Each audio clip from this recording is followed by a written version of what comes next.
Hi, this is Yin. I'm here with Helmut today. Hi, Yin. Hi. So Helmut, I have a question for you. I get asked this question by many small business owners calling us and wanting to know more about our program, right? And they ask this question: why should I go with your program?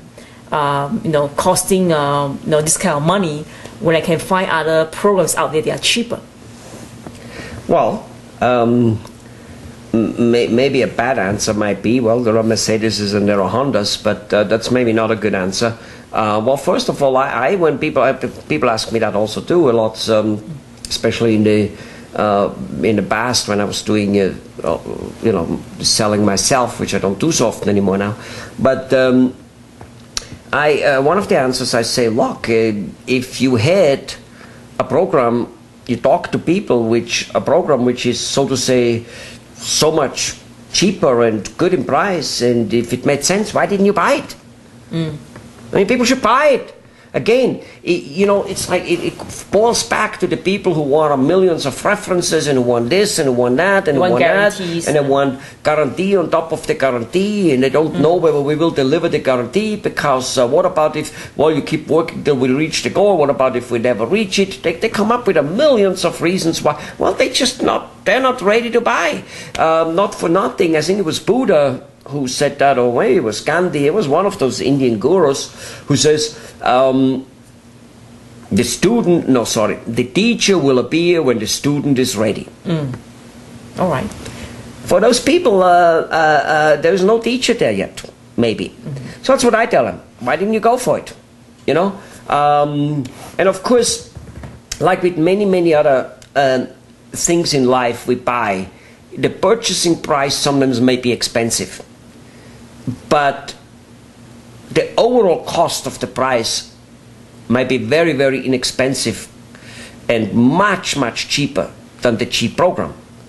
For instance, if you buy a cheap tire, it may be very cheap, but you have to replace it more often. Right. Or it gives your car accident more easy. Now, what's the price then? And that's just one example. There are many things like that. You know what I'm saying? Right. You buy a very cheap water faucet, but you replace it 4 times as often. So never mind the hassle you get in between. That's right. Didn't you give a seminar recently in India about the price war? Of us, between business owners out there. People are undercutting the price. Right. India is I mean, they don't know that they're famous for that, but they just everybody tries to cut the other person's throat, and every salesperson thinks that the only way he can sell it is by going lower in the price. Yeah. So what happened to the results of this competition, price competition? You see, it's like what we tell with our clients. If it's a dentist or restaurant owner and they think they need to cut prices, that's the sure way that they will never make money. In fact, it's just not possible. So they need to realize that they got to be telling their clientele, their patients, whatever it may be, and say, look, Mr. Patient, Mr. Client, I don't know how Georgie over there delivers this product so cheaper. I don't know how to do it. I can't do it. I'm not willing to do it. I know what it takes for me to deliver the quality I deliver, and that's the price I need. And yes, I'm totally entitled to make some money. Now, if you want to have something which works and which is supposed to make you a huge amount of money, don't expect it to come cheap. And for instance, in our case, what most prospects don't realize is that almost all consultants, doesn't matter what they charge, what they ask the client to do, then, our prospect, is so expensive that it makes the price which they paid for consulting irrelevant. Meaning, those consultants come up with so weird and so expensive ideas, which are undoable for most clients, which makes the whole consulting program again garbage, because he can't do it. Which doesn't mean it doesn't work if you would do it. It just means the client then, the guy who gets the consulting, A, doesn't have the money, or more often than that even, he's not willing to spend it. And this is where we are so enormously cheap. So even if our program is more than many other consultants. First of all, it's not more than most, or not more than all at least. Well, as I said, I don't know how other people deliver it cheaper, and on top of it, I know they don't. The truth of the matter is our program is super inexpensive, considering that we do 80% of the work for them, which the other companies don't. They just tell them what to do.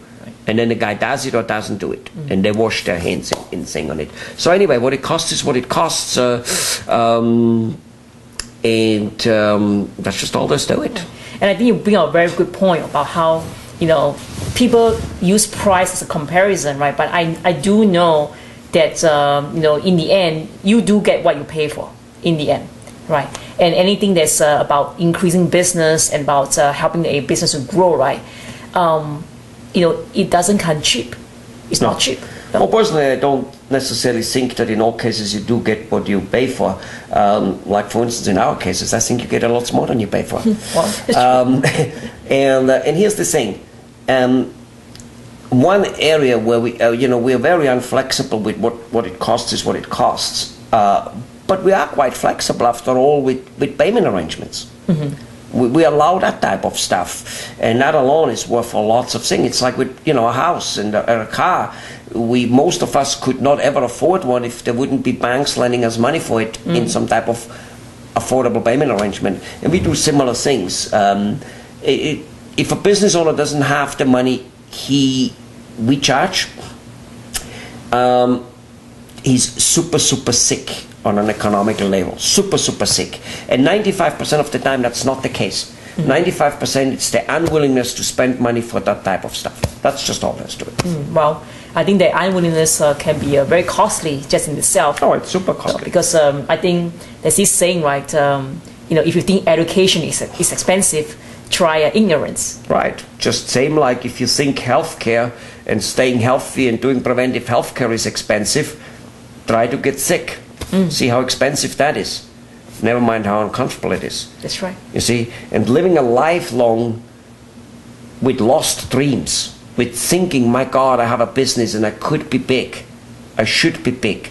I should have a business with money and time at the same way, because the only way to have time if you have your own business, if you're big enough that you, the business owner, can stay away from it a little more.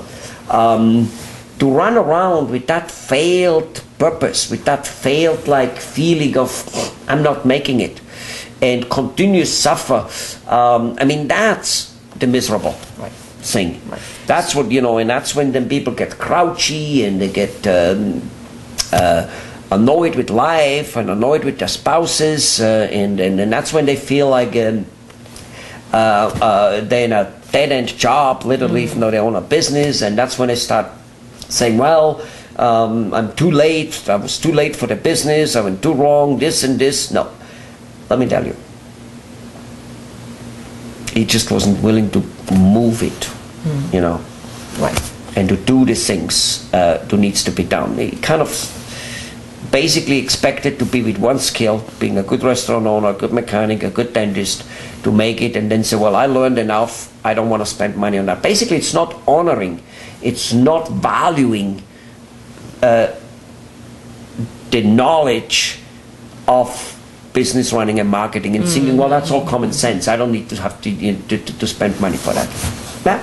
Well, I hope it isn't like that. If it wouldn't be like that, we would be doing even better. But one way or the other way, we can only go and see whether the student is ready. That's right. And I think I can conclude from our discussion here that the most expensive thing to do is to do nothing. 100%. It's the most, even though it sometimes looks as though easy, not painful, it is super painful to do nothing. That's right. All right. So there are more resources on our website. Go there, and we'll see you there. Bye-bye.